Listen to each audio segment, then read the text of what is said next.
قاری محمد حنیف ملتانی صاحب کے بیان سننے کے لیے اس چینل کو بوریے کی طرح سبسکرائب کریں۔ لپیٹ دے گا۔ اذا السماء انشقت، آسمان پھٹ کر گر پڑے گا۔ واذا النجوم انکدرت، ستارے زمین پہ گر پڑیں گے۔ اذا الشمس کورت، سورج بے نور ہو کر دھڑام سے زمین پہ آ پڑے گا۔ وَإِذَا الْجِبَالُ سُيِّرَتْ، سورج بے نور ہو کر دھڑام سے زمین پہ آ پڑے گا۔ وَإِذَا الْجِبَالُ سُيِّرَتْ، پہاڑ کپاس کے گالوں کی طرح ہوا میں اڑتے پھریں گے۔ وَتَكُونُ الْجِبَالُ كَالْعِهْنِ الْمَنْفُوشِ، اتنے وزنی پہاڑ روئی کے کپاس کی طرح ہوا میں اڑتے پھریں گے، تیرا کیا بنے گا؟ فرمایا قرآن ہے اتنا خطرناک وقت آئے گا۔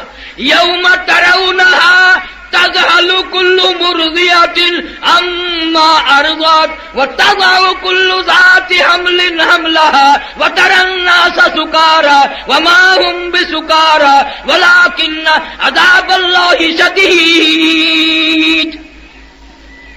حاملہ کا حمل گر جائے گا، ماں اپنے دودھ پیتے بچے کو زمین میں پھینک دے گی۔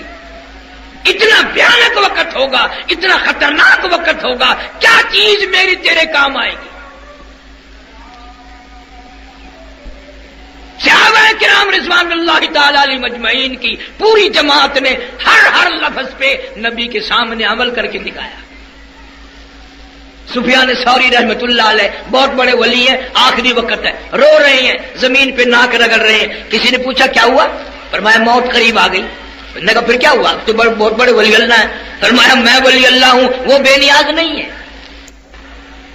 سفیان ثوری رحمۃ اللہ علیہ بہت بڑے ولی ہیں، آخری وقت ہے، رو رہے ہیں، زمین پہ ناک رگڑ رہے ہیں۔ کسی نے پوچھا کیا ہوا؟ فرمایا موت قریب آ گئی۔ نے کہا پھر کیا ہوا؟ تو بہت بڑے ولی اللہ ہیں۔ فرمایا میں ولی اللہ ہوں، وہ بے نیاز نہیں ہے۔ ڈرتا ہوں اس کی ذات سے۔ فَذَرْنِي وَمَن يُكَذِّبُ بِهَذَا الْحَدِيثِ، کئی قرآن میں اللہ یہ نہ فرماتے چھوڑو اس کو میں سنبھالوں گا، چھوڑو اس کو میں سنبھالوں گا۔ امام اعظم امام ابو حنیفہ رحمۃ اللہ علیہ 53 حج کیے 53 اپنی عمر میں، 53 حج فرمایا اللہ والے نے، اور ایسے حج کیے گھر سے لے کر بیت اللہ تک، روضے رسول صلی اللہ علیہ وسلم تک پیدل گئے پیدل آئے۔ لیکن ڈر کا خوف کا یہ عالم ہے، آخری حج پہ گئے ہوئے، ایک ہاتھ میں غلاف کعبہ پکڑا ہوا ہے اور ایک ہاتھ میں اپنی سفید داڑھی پکڑی ہوئی ہے، رو رہے ہیں یا اللہ میرے پلے کچھ نہیں میری چٹی داڑھی کی لاج رکھ کے مجھے معاف کر دے۔ ہمیں کسی نے اطمینان دلا دیا۔ اسی کو مجذوب کہتا ہے وہر غفلت یہ تیری ہستی نہیں، وہر غفلت یہ تیری ہستی نہیں، دیکھ جنت اس قدر سستی نہیں، راہ گزر دنیا ہے بستی نہیں، ہوش کر کچھ جائے مستی نہیں۔ تیرے جیسے ان شہروں سے ہزاروں جنازے گزر گئے، ان گلیوں سے ہزاروں جنازے گزر گئے، اور تیرا پتہ ہی نہیں جنازہ بھی گزرے گا کہ نہیں، قبر بھی ملے گی کہ نہیں، کفن بھی ملے گا کہ نہیں، غسل بھی ملے گا کہ نہیں، تجھے کیا معلوم؟ میں 2-3 سال پہلے ہیڈ ترمزلہ جنگ کے پاس ہے، وہاں گیا، لوگوں نے بتایا کہ اس دریا میں ایک لاش تیرتی ہوئی آئی۔ سرکاری آدمیوں نے وہ لاش نکال کر بستی والوں کے حوالے کر دی، بھئی مسلمان ہے دفن کفن کرو۔ مولوی صاحب نے لاؤڈ اسپیکر کھولا اور اعلان کیا بی بی بہنوں 2-2 4-4 آنے بچوں کے ہاتھ بھیجو، بیوار سی لاش ہے، کفن خریدنا ہے۔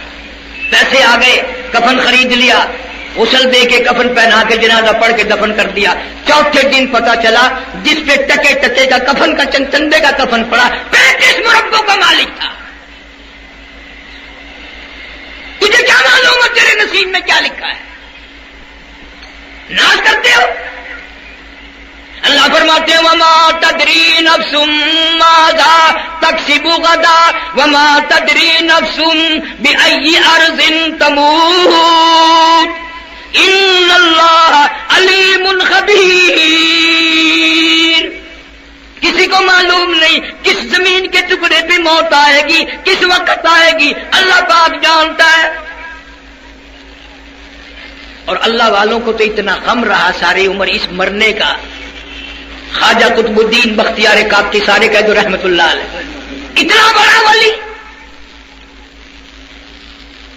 بابا فرید الدین شکرگنج رحمت اللہ علیہ کی پیر کی بات کر رہا ہوں، بڑے بڑے ولیوں کے پیر کی بات کر رہا ہوں، آج کل کی نہیں۔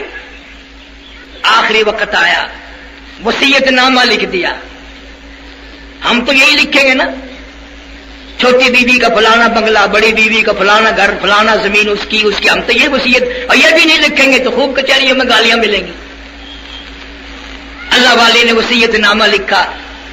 اس لیے عرض کر رہا ہوں، لوگ یہ کہتے ہیں کہ یہ ولیوں کو نہیں مانتے، دیکھو ہم تو ولیوں کے جنازے کو بھی وصیت نامے کو ہی مانتے ہیں۔ خواجہ قطب الدین بختیار کاکی رحمت اللہ علیہ نے لکھ دیا، میری نماز جنازہ وہ آدمی پڑھا ہے جس کی ساری عمر میں، ساری عقل ہوش میں بالغ ہونے کے بعد ایک وقت کی نماز نہیں بلکہ ایک وقت کی جماعت کی نماز قضا نہ ہوئی ہو۔ جماعت، نماز نہیں جو ہم قضا کرتے ہیں، جماعت۔ میری نماز جنازہ وہ آدمی پڑھا ہے جس کی ساری زندگی میں ایک وقت کی جماعت بھی قضا نہ ہوئی ہو۔ سواری 3 سواریوں کے سوا کچھ نہ تھی، گھوڑا، گدھا، اونٹ یا پیدل، بس۔ اتنا بڑا مجمع جنازے کے لیے آیا۔ 20,000 محدث تھے، 80,000 قرآن کے حافظ تھے، کئی لاکھ کا مجمع ہے۔ دلی جامع مسجد کے سامنے جنازہ رکھا ہوا ہے، مگر پڑھانے کی جرت کوئی نہیں کرتا، وصیت نامہ سامنے لٹکا ہوا ہے کہ یہ شرطیں ہوں تو میرا جنازہ پڑھائے۔ آج کل کا دور ہوتا تو ایسا آدمی جنازے کے لیے آتا جس نے کبھی پڑھی ہی نہ ہو، انہوں نے کہا چلو یار اخبار میں فوٹو تو آئے گا۔ سچائی کا دور تھا، مکر فریب ڈھنگ کا زمانہ نہ تھا۔ میں قسم کھا کے کہتا ہوں، تاریخ کے احوال کے اعتبار سے کسی نے جرت نہ کی۔ عصر کا وقت آ گیا، سارا دن ہو گیا، دلی شہر میں دنیا مخلوق عالم، حافظ، قاری، محدث کھڑے ہیں۔ عصر کی نماز بھی پڑھی جا چکی۔ اب ایک آدمی اگلی صف میں سے نکلا، اگلی جماعت میں سے نکلا اور خواجہ قطب الدین بختیار کاکی رحمت اللہ علیہ کے پاس پہنچا اور یوں منہ کا کپڑا کفن سے اٹھا کے کہنے لگا، خواجہ کیا ملا؟ تیرے سوا، میرے رب کے سوا کسی کو پتا نہ تھا میں کون ہوں، کیسا ہوں۔ اب میں پھنس گیا ہوں، اگر تیرا جنازہ پڑھاتا ہوں میرا پردہ کوئی نہیں، پردہ کرتا ہوں تیرا جنازہ پڑھانے والا کوئی نہیں۔ او خواجہ اپنی اللہ اللہ کر کے چلے گئے ہو، کیا ملا؟ میرا راز فاش کر دیا، مجھے لوگوں کے سامنے رسوا کر دیا، میرا پردہ کھول کے دنیا سے گئے، کیا ملا؟ جوان رویا ہے اور اتنی سی بات کہہ کے جماعت صفے بندی تو کھڑی تھی، صبح کی نماز پڑھا دی۔ میں تمہیں قسم اٹھا دیتا ہوں، علماء نے جو لکھے ہیں کسی نے اعتراض نہیں کیا کہ تیرے اندر فلاں شرط نہیں تھی، کسی نے اعتراض نہیں کیا۔ اتنا متفقہ، تمام امت کا متفقہ۔ اور ایک اور سن لو، یہ کسی مسجد کا ملا امام نہیں، خطیب نہیں، کوئی شیخ الحدیث نہیں، مدرس نہیں، مفتی نہیں، قاضی نہیں، یہ عین اسی وقت کا بادشاہ خواجہ شمس الدین التمش تھا۔ مسلمانوں، کبھی بادشاہ ایسے ہوا کرتے تھے، جماعت کی نماز نہ گئی، تہجد کی نماز نہ گئی، عصر کی سنتیں نہ گئی، غیر عورت میں کبھی نظر نہیں پڑی۔ شمس الدین التمش کو پوری دنیا نے یہ ثابت کرتے ہوئے دیکھ لیا کہ واقعی یہ صفتیں ساری اس میں موجود ہیں۔ آج چھوٹا بڑا اپنے آپ کو بالکل فارغ سمجھتا ہے، مجھے کون پوچھنے والا ہے؟ نہیں، یہ بات نہیں ہے۔ جب وہ پوچھنے پہ آئے گا تو بتانے والے ملیں گے بھی نہیں۔ کون ملے گا؟ بڑے بڑے ولی اللہ بادشاہ گزرے ہیں۔ سلطان ناصر الدین محمود دلی کے تخت شہنشاہی پہ 23 برس حکومت کی۔ بیوی ہر وقت بیگم کہتی ایک نوکرانی تو لا دو، مر گئی ہوں، برتن صاف کرتی ہوں، جھاڑو لگاتی ہوں، کپڑے دھوتی ہوں، یہ کرتی ہوں، وہ کرتی ہوں۔ سلطان ناصر الدین کہنے لگا تیرا خیال یہ ہوگا کہ نوکرانی لا کے دوں گا اور سرکاری خزانے سے اس کی تنخواہ دی جائے گی، میں ایسا ہرگز نہیں کروں گا، ایش تو کرے قبر میری تباہ۔ بادشاہ کی بات ہے. غیاث الدین بلبند رحمہ اللہ نے دلی کے تخت شہنشاہی پہ 21 برس حکومت کی، 21 آنے بھی سرکاری خزانے سے نہ کھائے. سلطان عالمگیر رحمت اللہ علیہ نے تیاری کی مرنے کی. تم سوچ رہے ہو وہ زہر نہیں کھایا بلکہ تیاری کی.